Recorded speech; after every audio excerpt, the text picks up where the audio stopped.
Yo, what is good, Knicks Nation? Welcome back to a Knicks Media live stream. It's your boy Richie from Knicks Media, and I want to give you guys my thoughts about what's going on with these New York Knicks. As we know, they have been struggling of late. They have lost 4 out of their last 5 games. I was unable to make a recap video to the Denver Nuggets game. I was actually in attendance, and I was unable to make a recap. I was super busy yesterday because, as you guys know, I cover the New York Jets as well, so I was all over that. But I want to go live today on this Monday. We have 2 days off. We're going into a 3-game road trip. And I just want to give you guys my thoughts of what's going on with this Knicks team. What's the reason for the struggles? Is it the coaching? Is it the players? Is it the lack of talent? Is it the lack of adjustments? Is it the defense? Is it the offense? Is it individual players? We don't know what the issue is, but we're going to try to break it down as much as I can in the stream. Welcome in, guys. If you're new to the channel, please make sure you smash that subscribe button. I'll greatly appreciate that. As we're just getting started here at Knicks Media, I'll be covering the season all the way until the end. So, guys, welcome in. Also, make sure you smash that thumbs up button if you guys are enjoying this great Knicks content. I greatly appreciate all the support. So, first and foremost, I want to talk about the Knicks season as a whole before we get into some recent games and struggles. So, the New York Knicks started off the season 5-1. They started off 5-1, and in the first 6 games, Knicks fans are on top of the world. We feel like we can conquer the world. We think we're better than everybody else because, wow, the Knicks are back. You know, the whole Bing Bong video, and I'm so over Bing Bong, guys. Like, me personally, I never really said it, and I'm getting tired of hearing it because now whenever the Knicks lose, we get trolled about it, but I'm not going to get into that. It's just something funny. But this has been a really interesting season for the Knicks because we got off to such a great start, and Knicks fans expected a big improvement from last year right out of the gate. But now we're back to reality, and we're 1 game below 500, and we're on a 3-game losing streak right now. To put things in perspective, last year at this time we were 8-13, and right now we're 11-12.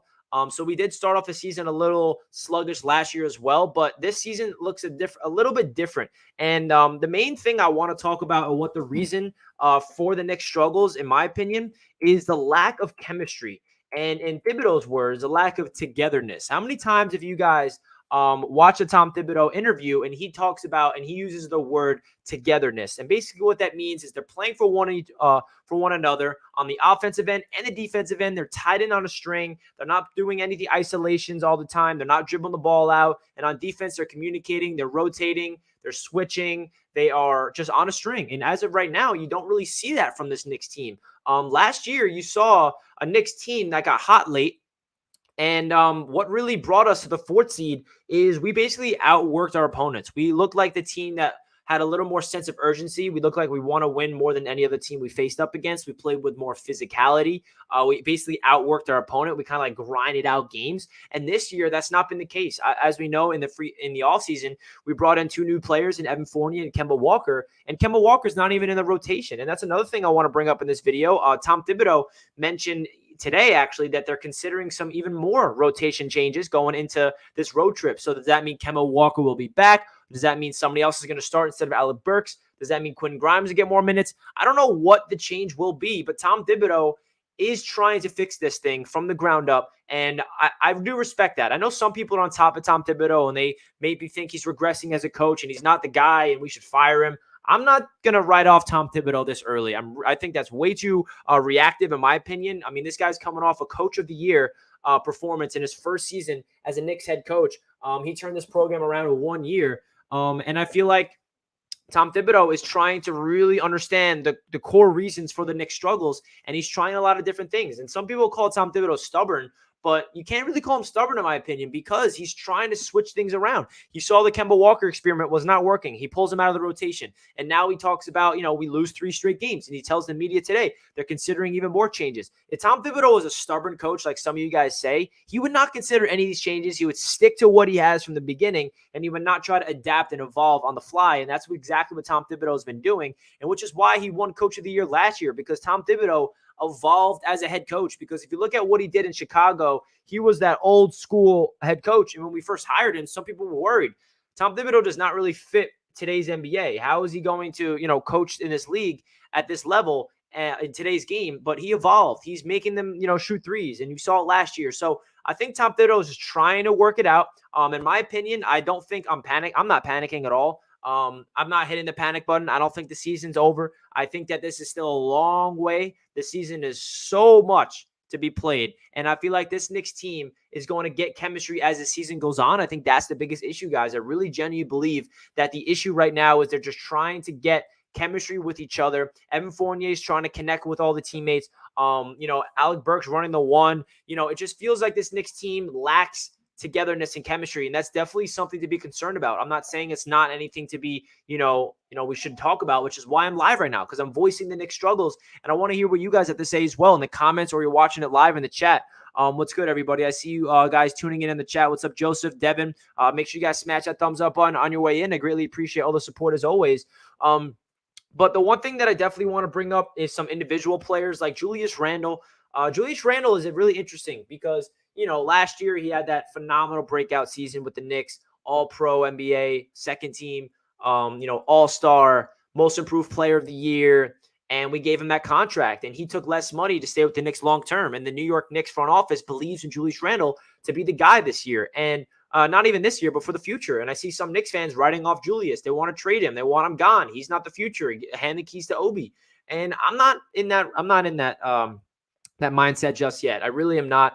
I'm a Knicks fan that believes in Julius Randle. I feel like that he's trying to, just get off to that start that he did last year. I feel like, Julius Randle is definitely have a lot of negative things that you can criticize him about, which I will do right now. Like his body language is a little lackluster. If he wants to be the leader of this team, he needs to really be that guy that's vocal in the locker room and telling people, what they have to do. Because last year, if you guys remember, Julius Randle was the reason why the Knicks were so good. Not only his play on the court, but off the court. He was an inspiration for this young team to get into the gym late at night, to put up extra shots, to be that culture changer guy. And right now, Julius Randle looks like, he's a little sloppy with the ball. He's trying to do too much.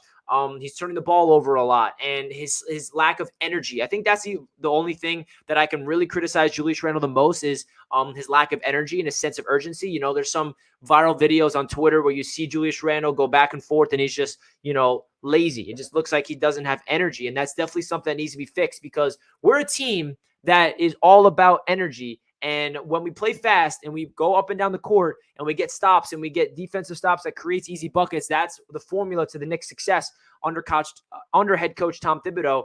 And I just think the early season struggles is just all part of the process and us to get into the promised land at the end of the season, which is indeed going to be the playoffs. If you guys remember last year, the Knicks got off to a tough start, and that was Tom Thibodeau's first season as a Knicks head coach. It was a little more understandable, but now we're in year number 2. We expected results earlier on, but the one thing I will say as well is that the Knicks schedule gets really easy, guys. We're coming off of a really tough part of our schedule. We versed like 10 straight teams above 500, and I think there were playoff teams last year as well. Obviously, we did not do well against those teams. We're on a 3-game road trip, and then we have to verse the Bucks, and then we have to verse the Warriors. But then after the Warriors game, there's like 15 straight games that's winnable games, and I don't think we're going to win 15 straight. And as you guys know, the Knicks have not been taking advantage of the winnable games. We lose to the Magic twice. We lose to some teams where you feel like the Knicks should be able to get those W's. But I feel like that stretch can gain confidence because I do feel like this Knicks team is trying to gain confidence within each other and themselves because there's some individual players that's slumping, including RJ Barrett. As you guys know, I'm one of the most biggest RJ Barrett fans probably on YouTube. I've been a supporter of his ever since he was in high school, to be honest. So that's why I've always been defending RJ Barrett, but there's no denying that he's in a deep, deep slump right now. The past 13 games, RJ Barrett's struggling from the field. He's struggling from the perimeter. He's struggling, attacking the paint, and he's struggling on pretty much all facets of the game in terms of scoring. I feel like his defense is still there. His energy is there. His relentlessness is there. His toughness is there. But his offensive efficiency has been really bad in the past 13 games. And my thoughts on RJ Barrett so far this season is, I will be completely honest. If RJ Barrett did not have that 5-game stretch of scoring 20-plus points games and that one game against the New Orleans Pelicans where we dropped 35 points, 8 rebounds, 6 assists, had 6 3-pointers, and basically single-handedly won that game for the Knicks in the fourth quarter.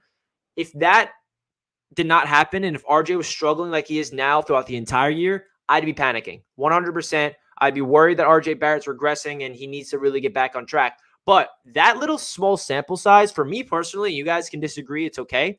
That little small sample size of RJ Barrett having, getting in rhythm and getting his confidence and hitting his shots and just looking like an all-around amazing basketball player shows you that it's there. The talent's there. He can do it. But right now, he's simply just not there mentally, and he's not there right now. He's going through some things, whether it's, a lack of energy, whether it's he's still battling an illness. There's no excuses for him. But that 5-game sample size shows me that he has what it takes to play at that level. He just needs to find the consistency in order to do that, because the one thing about RJ so far this year has been, or his entire career rather, he's been streaky. He's either hot or he's ice cold. There's never been a medium for RJ. Last year, he had a breakout performance. He started off the season terrible, and then he finishes averaging over 70 points per game and 40% from the three-point land. And right now, he's been not doing that so far this season. But I do believe that 5-game sample size of RJ scoring 20-plus points per game, being the leading scorer for 5 straight games, should prove that he has it in him. Like, he has the ability to take over games, and it's just a matter of time. He's 21 years old, and I feel like RJ is going to break out of this funk eventually this season. At least I hope. I'm definitely not hopping off the RJ train just yet. I do feel like this Knicks team has to play with a sense of urgency and a sense of pace as well. As Kelvin says in the chat, what's good, Kelvin? Hope you're having a great day, my man. First unit needs a better pace. Too much half-court basketball. They need to set back picks, cut without the ball, and pass the ball to create better rhythm. Kelvin, couldn't have said it better myself. I feel like the off-ball movement has been a big struggle so far this season as well. They lack rhythm. They lack ball movement. The biggest component to the Knicks' success this year has been the bench, right? Obi Toppin on the court with quickly the young guys running back and forth. And you can't play with pace if you don't get stops. You know what I mean? If you cannot create turnovers on defense, that's what sets up the easy buckets on the offense. And I feel like we've been trying to grind out buckets so far. Whenever it's like we go up, it's a half-court set offense, plays called, we grind it out. It's Julius Randle in the post, dribbling the ball out. He gets doubled, he dishes it out, and there's an open shooter, whether it's either we miss the shot or then we dish it around, and it just looks like lackluster or bad chemistry basketball. And that's what's so frustrating so far this season. So there's obviously a lot of things that's going wrong with this Knicks team. But at the same time, I would not panic yet. I know that some Knicks fans are like probably running the streets, panicking. Oh my God, last year was a fluke. Tom Thibodeau needs to be fired. Julius Randle needs to be traded. Leon Rose needs to be taken off. No. That's not where I'm at right now, personally. We got a lot of, men in this locker room that I think is going to turn the ship around, and it all starts tomorrow. We got a back-to-back game. We start off with the San Antonio Spurs, who are coming off a really impressive victory over the Golden State Warriors. That's going to be a tough game. Some positive things that's not really impacting the Knicks right now, but in the G League, I want to make a whole video about him for sure. Luka Samanic, are you guys seeing what he's doing in the G League? Because he is dominating the G League. He looks like the best player in all of G League right now. And also our rookie Deuce McBride, he keeps getting the starting job over there for the Westchester Knicks, and he's destroying it down there. So that's a really good thing that we have 2 guys in the G League that are balling out. And Luka Samanic, if you guys don't know, he was a first-round pick for the San Antonio Spurs only just 2 years ago. Greg Popovich knew that he was a young guy and he just didn't really put it all together, didn't get a good opportunity, so they move on from him. The Knicks bring him in on a 2-way contract, and he's been absolutely destroying it in the G League, which is a good sign for the Knicks if they ever battle some injuries. He's a power forward, so if anything, God forbid, happens to Julius or Obi or Knox, Samanic will be the guy to come up. So the last thing I really want to break down in this stream, guys, unless you guys want to talk about anything else in the chat, feel free to let me know. It feels good to talk about the Knicks right now. It's been a while. I don't know. I just feel like the biggest concern for me is the chemistry and the togetherness, and whatever that takes to get that fixed, it's up to the coaching staff. And I'm really intrigued. What's the rotation changes? What's the lineup changes that's going to happen? Because Tom Thibodeau, he said today to the media that they're considering a lineup change and a rotation change. And I don't know what that's going to be, whether it's going to be schematically or an actual rotation change. But we already saw one dramatic one last week when Kemba Walker came out of the rotation. So we'll see what happens. Kelvin says, I feel like they freeze RJ out whenever he starts hot. He scores 18 in the first half and ends up at 23 for the game. Brooks is doing an Elf Payton impersonation when RJ's hot. He only passes to Julius. Yeah, man, it's same thing happened with last year with RJ as well. When RJ's hot, it seems like they do ice him out. But at the end of the day, RJ's been struggling from the field in the past 13 games. There's no sugarcoating that. He's been missing some threes. He's missing some easy layups. And he's just not playing with rhythm right now. You can tell that. Heck says, Richie, Julius Randle is not an all-star this year. That's a fact. He's not good enough to carry. Yeah, I mean, Julius Randle's not playing like an all-star this year so far. He still leads the team in points, rebounds, and assists. But he's not playing the way he did last year. What Julius Randle did last year is he single-handedly carried us. And now Julius Randle needs to realize he doesn't need to carry us. He needs to play within the team and let people around him get into rhythm. And I feel like he's not doing the best job at that. And that's up to Julius Randle to understand. And he needs to adapt as well. You're not going to be able to do what you did last year every single game, because last year it felt like the whole offense ran through Julius. And that does not have to be the case right now, because we got a guy, Evan Fournier, who's a bucket getter if you give him an opportunity to. Obviously, Fournier is either hot or cold. He's a hit or miss type of player. RJ Barrett trying to find his rhythm with Julius as well.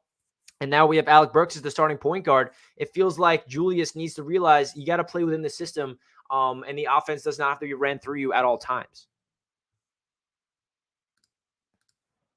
We're only playing one new player. Chemistry can't be that big. It's only Fournier. Yeah, that's the biggest question. Like, why is the chemistry not this good? Because the chemistry was off the charts last year. And that's why I feel like this is just something that's an issue right now. It's going to be fixed as time goes on. That's why I genuinely believe that, just because of the chemistry last year. Like the sample size we saw with this Knicks team and how good they looked as they played, defensively and offensively together last year, it just makes you think, if they played that good last year with Elfrid Payton and Reggie Bullock, why can't they play that good this year with Evan Fournier? And, you can't even bring up Kemba because he's out of the rotation, which is pretty insane. But the chemistry is a big issue. I think they're lacking energy, grit, and a will to win. That's what we saw last year. They outworked their opponents. And at times it's crazy. But then at the end of the day, guys, if you look back at the first two losses of this 3-game losing streak against the Brooklyn Nets and the Chicago Bulls, yes, we got off to terrible starts. We were losing big time going into half. We were down 20-plus points. But in those two games, the Knicks fought their way back. And of course, they lost it in the end. But that does show that this Knicks team does have heart. They do have grit and determination to try to get their back into games. They don't just give up. Obviously, the Nuggets game is a little different because that was not the case. I was at the game there, so I experienced it in first person, unfortunately for myself. But, against a top team in the Brooklyn Nets and another top team against the Chicago Bulls, we got down early. We looked terrible in the first half, and for the Knicks to come back, hopefully they can build on that. And hopefully they understand that they have to play 48 minutes, man. And we need a closer. Julius has not been able to close games.